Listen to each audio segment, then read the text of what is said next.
Kubor nakaslem jong unongsan hima. MDC ka seng Kongres uba bajap pengrup hani kesengi ka khatsan terik uno pra habai keren bat kinong thok kubor ulaong bak sorkar katemu ban plino ya ka kerdom ha umling ha ka khatriu terik uno pra arhajar arpho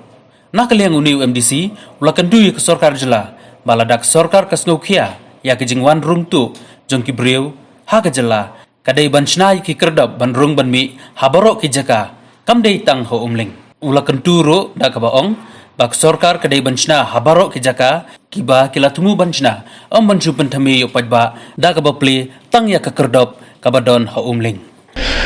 hoi nga pet ki lat pathai kubor nga layo iba kane ka jingkemen jong kane ka sorkar MDA ba kin yo pleno ya kane ka entry exit point hang thia po umling te ngashkwa ban kuntu khniat ya kane ka sorkar namar ba banrung sa Meghalaya kamdei tang na po umling ki entry exit point ki bon ba ki bala ada propose na ka sorkar ka berem namar ba hadu mentang ipet ki entry exit point hakiwi ki jaka banrung ha ka jela jongi empat dapsna te kamaningkong ngila ban ai nuksa kum ha athia bari kimpachna hadu mentai ke entry exit point tengah kerpat ya sorkar ba kanumle ya kene ke issue ban inaugurate ya kene entry exit point ban pen ngobha ya kiseng balang ba ki demand ya ka ILP namar ba lada kilong serious shisha namanta kene ka entry exit point ki ban tailored habaro ki area ki bandrung hapo jela Meghalaya namar ba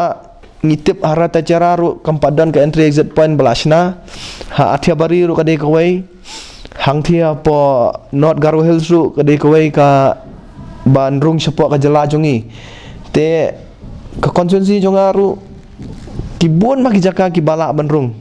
napo Asam te ngakentu yo sorkar ba kan snano kini ki entry exit point haboro kini ki area tang ha umling namar ba kajing kwarung kibriu na koi ka jela sakane jela kalong ka ba buon ba te ngakentu yo sorkar ba bakin